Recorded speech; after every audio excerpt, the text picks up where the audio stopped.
നാഥനോടൊപ്പം ഒരു പ്രാർത്ഥനയാണ്, ഒരു തിരിച്ചു നടത്തമാണ്. എൻ്റെ ജീവിതത്തിൽ നഷ്ടപ്പെട്ട പലതിനെയും തിരിച്ചു പിടിക്കാനുള്ള ഒരു നിമിഷമാണ് അത്. ഈശോയോട് ചേർന്ന് ആയിരിക്കേണ്ട സമയം. പ്രിയപ്പെട്ടവരെ, ഈശോയിലേക്ക്, അവൻ്റെ വചനത്തിലേക്കുള്ള ഒരു യാത്രയാണ് വിശുദ്ധി എന്ന് പറയുന്നത്. മലമുകളിലെ പ്രസംഗം, ഗിരിപ്രഭാഷണം, അത് ഓരോ ക്രൈസ്തവനും ഒരു തിരിച്ചറിയൽ കാർഡ് പോലെയാണ്. ഗിരിപ്രഭാഷണത്തിൽ പറഞ്ഞ ഓരോ കാര്യവും ഞാനും നിങ്ങളും എൻ്റെ ജീവിതത്തോട് ചേർത്ത് വച്ച് ധ്യാനിക്കണം. ആത്മാവിൽ ദരിദ്രരായവർ ഭാഗ്യവാന്മാർ. സ്വയം സമ്പന്നനാകാൻ പരിശ്രമിക്കുമ്പോൾ ഞാൻ എന്നിൽ തന്നെ ഒതുങ്ങിക്കൂടുകയാണ്, മറ്റുള്ളവരിൽ നിന്നും അകലുകയാണ്. ഈശോ പറഞ്ഞു, ആത്മാവിൽ ദരിദ്രരായവർ ഭാഗ്യവാന്മാർ. ആത്മാവിൻ്റെ ദാരിദ്ര്യം മാറുന്നത് ദൈവം നിറയുമ്പോഴാണ്. ആത്മാവിന് ഞാനും നിങ്ങൾ വിചാരിക്കുന്നത് പോലെ ഭക്ഷണമോ വസ്ത്രമോ വലിയ വീടോ കാറോ സ്ഥലങ്ങളോ ഒന്നും വേണ്ട. ആത്മാവിന് വേണ്ടത് ദൈവത്തെയാണ്. ദൈവത്തിനു വേണ്ടി ആഗ്രഹിക്കുന്നവർ, ആ ദാരിദ്ര്യം അനുഭവിക്കുന്നവർ ഭാഗ്യവാന്മാർ. കാരണം അവൻ്റെ ദാരിദ്ര്യം മാറണമെങ്കിൽ ദൈവത്തെ അന്വേഷിച്ച് കണ്ടെത്തണം. ദൈവം നിറഞ്ഞാലേ, ദൈവം വന്നാലേ ആത്മാവിൻ്റെ ദാരിദ്ര്യം മാറും. അവരാ ഭാഗ്യവാന്മാർ. ലോട്ടറി അടിക്കുന്നവരല്ല, ധനം സമ്പാദിക്കുന്നവരല്ല, ലോകത്തിൻ്റെ കാഴ്ചപ്പാടിൽ പ്രശസ്തി നേടുന്നവരല്ല. മനസ്സിലും ശരീരത്തിലും ആത്മാവിലുമെല്ലാം ദൈവത്തെ നിറയ്ക്കുന്നവർ. പ്രിയപ്പെട്ടവരെ, അങ്ങനെയുള്ളവർക്ക് മാത്രമേ ഹൃദയ നൊമ്പരത്തിൻ്റെ സമയത്ത് ദൈവത്തെ വിളിച്ച് കരയാൻ കഴിയും. ആ സമയത്തെല്ലാം ദൈവപിതാവ് പുത്രനിലൂടെ നമ്മളെ സാന്ത്വനിപ്പിക്കും, നമ്മുടെ അടുത്ത് ഓടിയെത്തും. ഹൃദയം തകരുമ്പോൾ, മനസ്സ് പതറുമ്പോൾ, ലക്ഷ്യം അകലെയാകുമ്പോൾ, നിരാശ നിറയുമ്പോൾ, പ്രിയപ്പെട്ടവരെ, തളർന്നു പോകരുത്. ഗുരുവിലേക്ക് നോക്കുക, മലമുകളിൽ ഇരിക്കുന്നവനിലേക്ക് നോക്കുക, ഗിരിപ്രഭാഷണം നടത്തിയവനിലേക്ക് നോക്കുക. അവൻ നമുക്ക് പറഞ്ഞു തരും. ആത്മാവിൻ്റെ ദാരിദ്ര്യം അനുഭവിക്കാൻ എനിക്കും നിങ്ങൾക്കും കഴിയട്ടെ. ദൈവത്താൽ സമ്പന്നരാകാൻ എനിക്കും നിങ്ങൾക്കും കഴിയട്ടെ. തകർച്ചയുടെ സമയത്ത് നിരാശയിലേക്കല്ല പോകേണ്ടത്, പിതാവിലേക്ക്, പുത്രനിലേക്ക്, പരിശുദ്ധാത്മാവിലേക്ക്. അവിടെ ആശ്വാസം കിട്ടും, ഹൃദയത്തിന് ശാന്തി കിട്ടും, വലിയ ഒരു സമ്പന്നതയിലേക്ക് ഞാനും നിങ്ങളും വളരും. അത് ലോകം തരുന്ന സമ്പന്നതയല്ല. നിങ്ങളുടെ മനസ്സ് അസ്വസ്ഥമാകേണ്ട, നിങ്ങൾ ഭയപ്പെടുകയും വേണ്ട. അടുത്തു വരുന്ന ഗാനം വലിയ ആശ്വാസം നമുക്ക് പകർന്നു നൽകുന്ന ഒരു ഗാനമാണ്. ഏതു വലിയ പ്രയാസത്തിലും സങ്കടപ്പെടേണ്ട എന്ന് പറയുന്ന ഒരു ഗാനം. ഏകാഗ്രതയോടെ, വലിയ പ്രതീക്ഷയോടെ, പ്രാർത്ഥനയോടെ, അതിലുപരി വിശുദ്ധനാകാൻ, വിശുദ്ധയാകാനുള്ള ആഗ്രഹത്തോടെ നമുക്ക് കേൾക്കാം, പ്രാർത്ഥിക്കാം.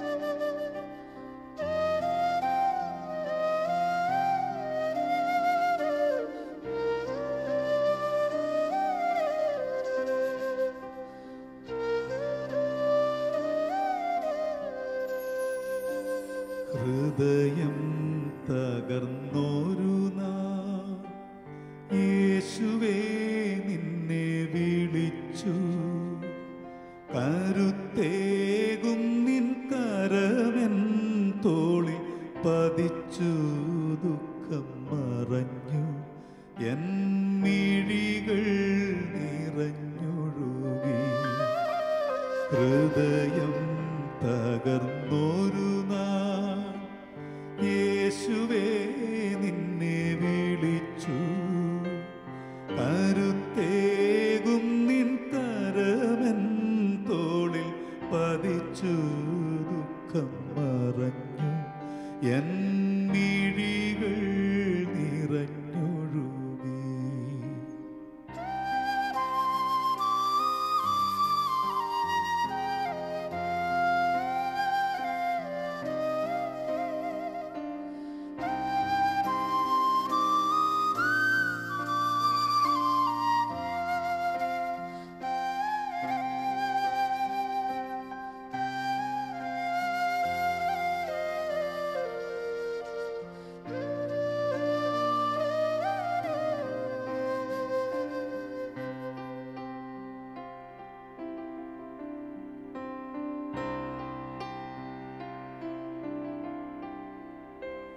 കുരിശുകളോരോന്നായി പെരുകുമ്പോൾ അവശതയാൽ ചുറ്റും നോക്കി ഞാൻ, കടമൊന്നും വീട്ടാൻ കഴിയാതെ പടിവാതിൽ മുട്ടിത്തളരുമ്പോൾ,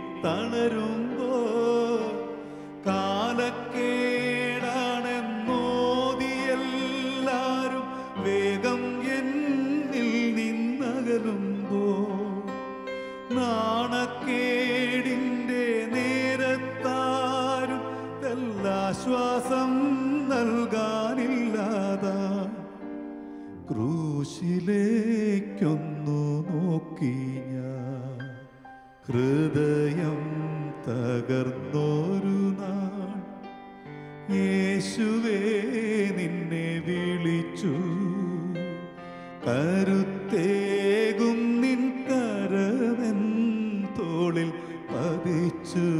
ദുഃഖം മറഞ്ഞു എൻ മിഴികൾ നിറഞ്ഞൊഴുകി.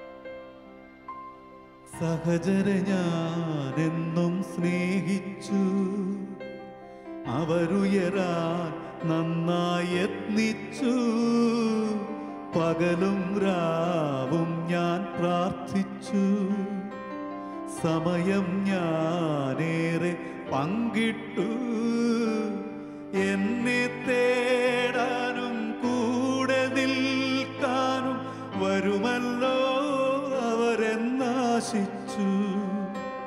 പണമില്ലാതായി ബലമില്ലാതായി ആർക്കും വേണ്ട കറിവേപ്പിലയായി, ദൈവത്തിൻ സ്നേഹം ഓർത്തു ഞാൻ, ദൈവത്തിൻ സ്നേഹം ഓർത്തു ഞാൻ, ഹൃദയം തകർന്നൊരു നാൾ യേശുവേ നിന്നെ വിളിച്ചു,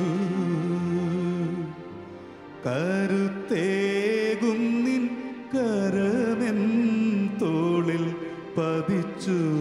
ദുഃഖം മറഞ്ഞു എൻ മിഴികൾ നിറഞ്ഞൊഴുകി, എൻ മിഴികൾ നിറഞ്ഞൊഴുകി,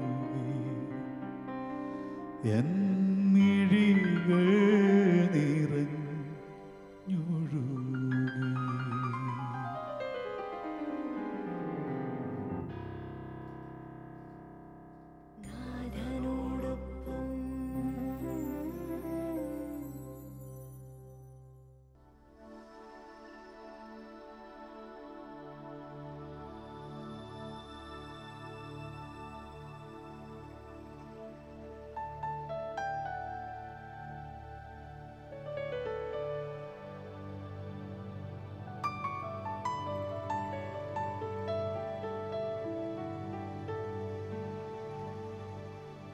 മത്തായിയുടെ സുവിശേഷം 5-ാം അധ്യായത്തിൽ മലയിലെ പ്രസംഗത്തിൽ നാം ഇപ്രകാരം വായിക്കുന്നു: ശാന്തശീലർ ഭാഗ്യവാന്മാർ, അവർ ഭൂമിയുടെ അവകാശികളായി മാറും. ആദ്യം മുതലേ സംഘടനകളുടെയും ശത്രുതകളുടെയും തർക്കങ്ങളുടെയും ഇടമായ ഭൂമി, ഓരോ വ്യക്തിയും അവനോ അവൾക്കോ മറ്റുള്ളവരെ അടക്കി കീഴടക്കി ഭരിക്കാൻ അവകാശമുണ്ടെന്ന് കരുതുന്ന അഹങ്കാരത്തിൻ്റെയും പൊങ്ങച്ചത്തിൻ്റെയും വാഴ്ചയാണ് ആത്യന്തികമായി ഇവിടെ ഈ ലോകത്ത് നിലനിൽക്കുന്നത്. ഈ ഒരു സാഹചര്യത്തിലാണ് അത്ര എളുപ്പമല്ലാത്ത ഒരു വലിയ ആദർശം ക്രിസ്തു മുന്നോട്ട് വയ്ക്കുന്നത്. ശാന്തതയുടെ വലിയ ഒരു കാര്യം. എത്ര ശാന്തമായാണ് ക്രിസ്തു തൻ്റെ ശിഷ്യരോട് പെരുമാറിയത്!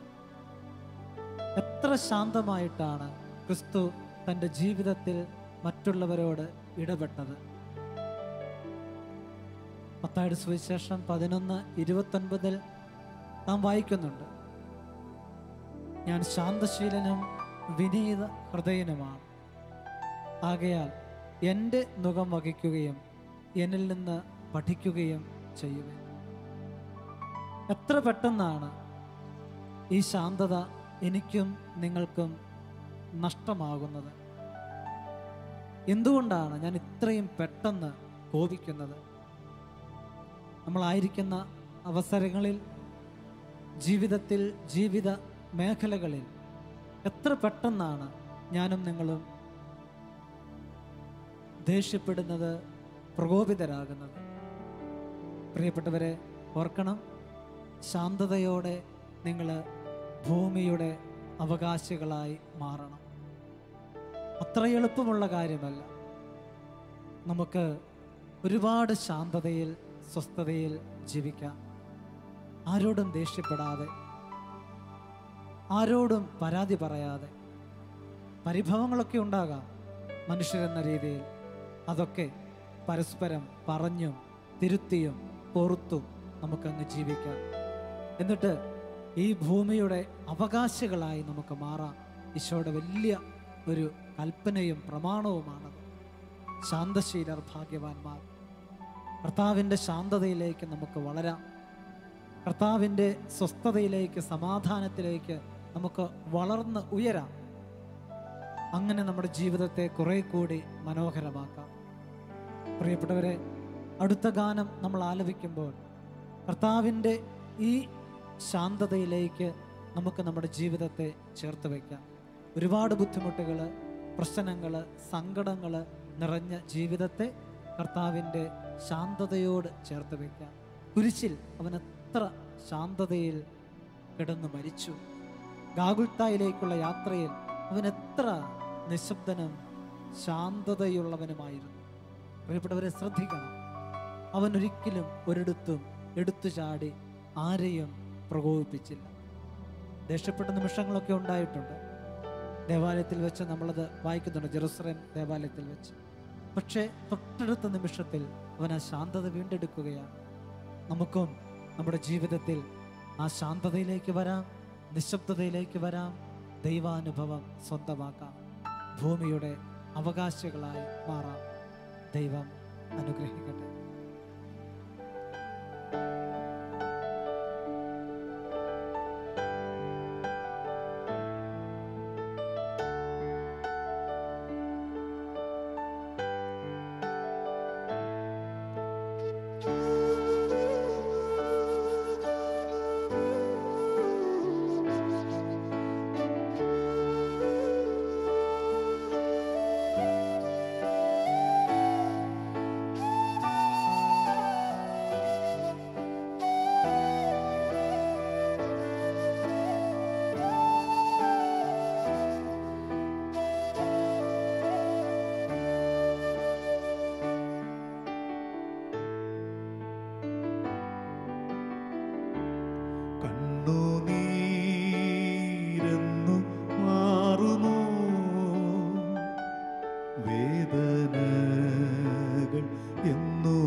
കണ്ണുനീരെന്നു മാറുമോ വേദനകൾ എന്നു തീരുമോ കഷ്ടപ്പാടിൻ കാലങ്ങളിൽ രക്ഷിപ്പാനായി നീ വരണേ കഷ്ടപ്പാടിൻ കാലങ്ങളിൽ രക്ഷിപ്പാനായി നീ വരണേ കണ്ണുനീരെന്നു മാറുമോ വേദനകൾ എന്നു തീരുമോ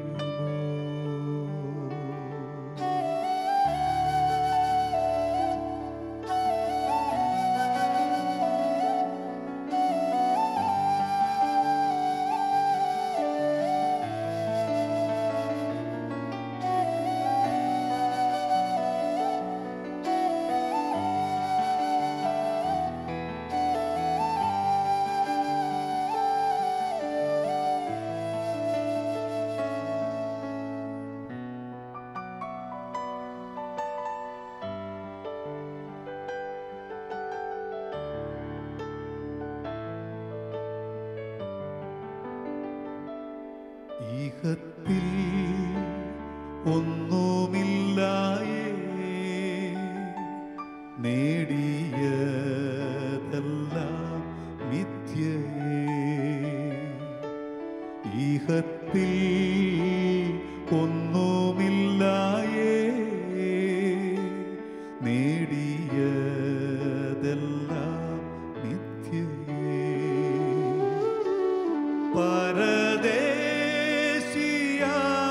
പരദേശിയാണുലകിൽ ഇവിടെന്നും അന്യനല്ലോ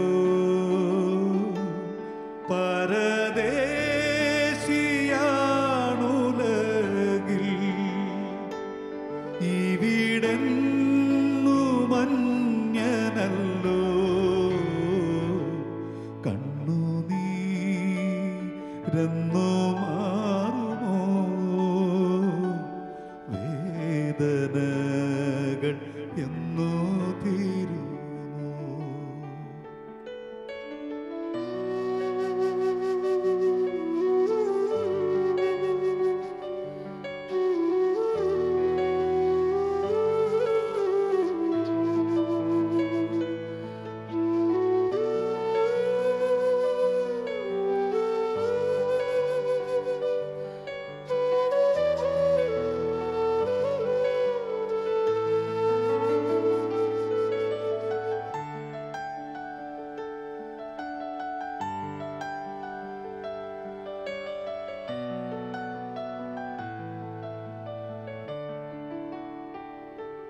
പരനേ വിശ്രമനാട്ടിൽ ഞാൻ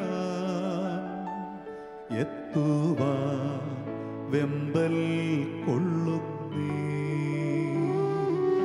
പരനേ വിശ്രമനാട്ടിൽ ഞാൻ എത്തുവാൻ വെമ്പൽ കൊള്ളുന്നേ ലേശം താമസം വയ്ക്കല്ലേ നിൽപ്പാൻ ശക്തി തെല്ലുമില്ലായേ ലേശം താമസം വയ്ക്കല്ലേ നിൽപ്പാൻ ശക്തി തെല്ലുമില്ലായേ കണ്ണുനീരെന്നു മാറുമോ വേദനകൾ എന്നു തീരുമോ കണ്ണുനീരെന്നു മാറുമോ വേദനകൾ എന്നു തീരുമോ കഷ്ടപ്പാടിൻ കാലങ്ങളിൽ രക്ഷിപ്പാൻ നീ വരണേ. കഷ്ടപ്പാടിൻ കാലങ്ങളിൽ രക്ഷിപ്പാനായി നീ വരണേ. കണ്ണുനീരെന്നു മാറുമോ, വേദനകൾ എന്നോ തീരുമോ.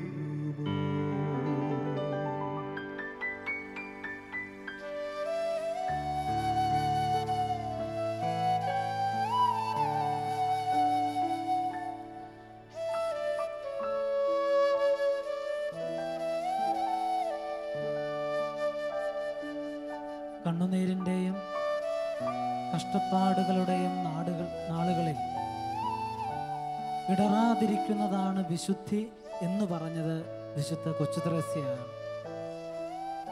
ഈ ലോക ജീവിതത്തിൽ ഒരുപാട് കഷ്ടപ്പാടുകളിലൂടെ ബുദ്ധിമുട്ടുകളിലൂടെ കടന്നു പോകേണ്ടവരാണ് ഞാനും നിങ്ങളും. ക്രിസ്തുവിൻ്റെ വചനം മറക്കരുത്. ഇടുങ്ങിയ പാതയിലൂടെ പ്രവേശിക്കാൻ പരിശ്രമിക്കുക. ആ ഇടുങ്ങിയ പാത കണ്ണുനീരിൻ്റെയും കഷ്ടപ്പാടുകളുടെയും ഒക്കെ പാതയാണ്. അതിനെ പോകാൻ അത്ര എളുപ്പമല്ല. അവിടെ ഇടറിപ്പോകരുത്. ക്രിസ്തു നമ്മുടെ കൂടെയുണ്ട്. ശാന്തത നഷ്ടപ്പെടുത്തരുത്, അരിശപ്പെടരുത്, നിരാശയിലേക്ക് വീണു പോകരുത്, ക്രിസ്തുവിനെ തള്ളിപ്പറയരുത്.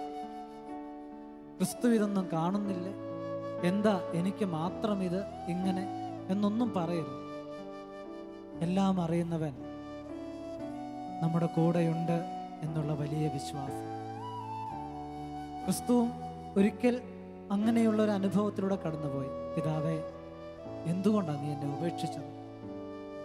ഒരു സെക്കൻഡ് നേരത്തേക്കുള്ളൊരു ചോദ്യമായിരുന്നു അത്. അടുത്ത സെക്കൻഡിൽ ഈശോ പ്രാർത്ഥിച്ചു, നിന്റെ കരങ്ങളിലേക്ക് എൻ്റെ ആത്മാവിനെ സമർപ്പിക്കുന്നു. നമുക്കും അത്രേ ചെയ്യാനുള്ളൂ. നിന്റെ കരങ്ങളിലേക്ക് എൻ്റെ ജീവിതത്തെ ഞാൻ ചേർത്ത് വയ്ക്കുന്നു. അതിൻ്റെ വിഷമങ്ങളെയും സങ്കടങ്ങളെയും ചേർത്ത് വയ്ക്കുന്നു. പ്രിയപ്പെട്ടവരെ, അവിടെ സമാധാനമുണ്ടാകും, സന്തോഷമുണ്ടാകും, ആനന്ദമുണ്ടാകും, ആശ്വാസമുണ്ടാകും. വിശുദ്ധിയിലേക്ക് പടിപടിയായി ഞാൻ വളരും. നമുക്കതു മതി. അതാണ് ആത്മീയത, അതാണ് ജീവൻ. പ്രാർത്ഥിക്കാം.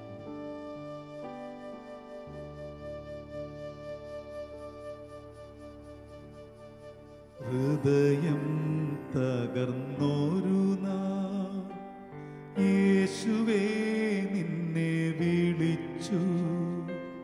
കരുത്തേകും നിൻ കരമെൻ തോളിൽ പതിച്ചു.